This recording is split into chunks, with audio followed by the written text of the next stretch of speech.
So as it turns out, you can actually jailbreak iOS 5.1.1 on an eligible device. That means not an iPad 2 or a new iPad or an iPhone 4S. If you have an iPhone 4 or an iPod Touch, then you can easily perform a tethered jailbreak using the latest version of RedSn0w. I'm going to show you how to do that right now. So you saw I was running iOS 5.1.1. I'm going to go ahead and place my device in the DFU mode as I'm doing right now.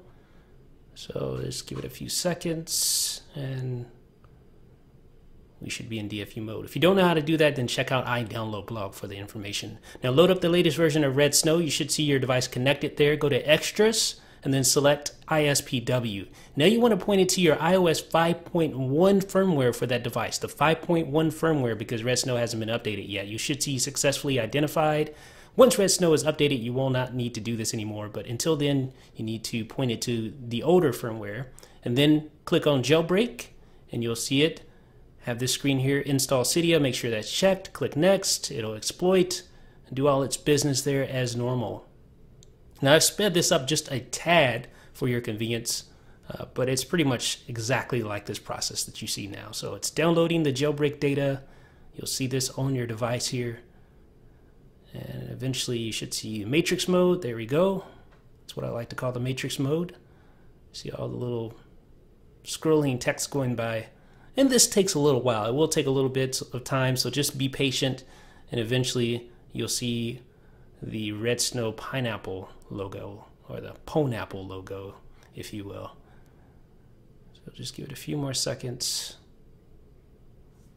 and we are almost there.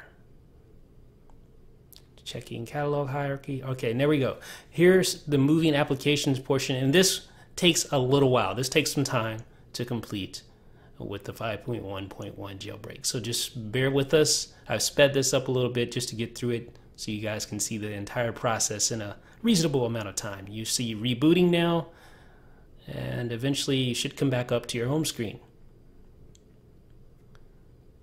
Now once you're back up to your home screen, you're going to see a Cydia icon, but it's going to be white because you need to perform a tethered boot. I'm going to show you right now. If you swipe over, there's a Cydia icon on iOS 5.1.1.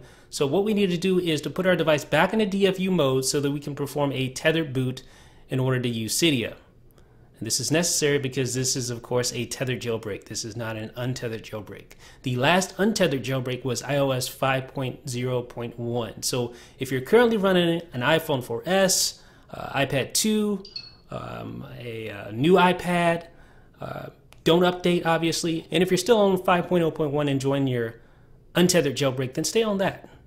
Okay, so just go back now, and then you should see where it says just boot. Click on just boot, and that'll perform your tethered boot there. And this will go through, and we should be back up shortly. Now, as I was saying, if you're on iOS 5.0.1, say perhaps on an iPhone 4, and you're jailbroken, that is an untethered jailbreak, which means you can reboot your device at your whim, and you don't have to connect it to your computer. With this, with iOS 5.1 and above, you actually have to connect to a computer every time you reboot and perform a tethered boot, just like this. You'll see the little Pwnapple logo there. So that's the disadvantage. And there really isn't much to this update. There are a few bug fixes, mainly for the new iPad with the cellular connection. So really, there's no real reason to update to iOS 5.1.1 or iOS 5.1 in my opinion. I would just stay on 5.0.1 if you're using that.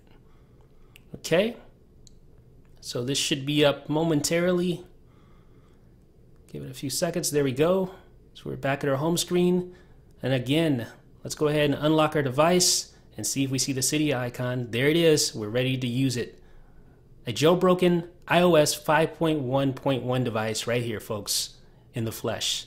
So that's how you jailbreak iOS 5.1.1 with RedSn0w 0.9.10 Beta 8B. Let me know what you guys think in the comment section. This is Jeff with iDownload blog.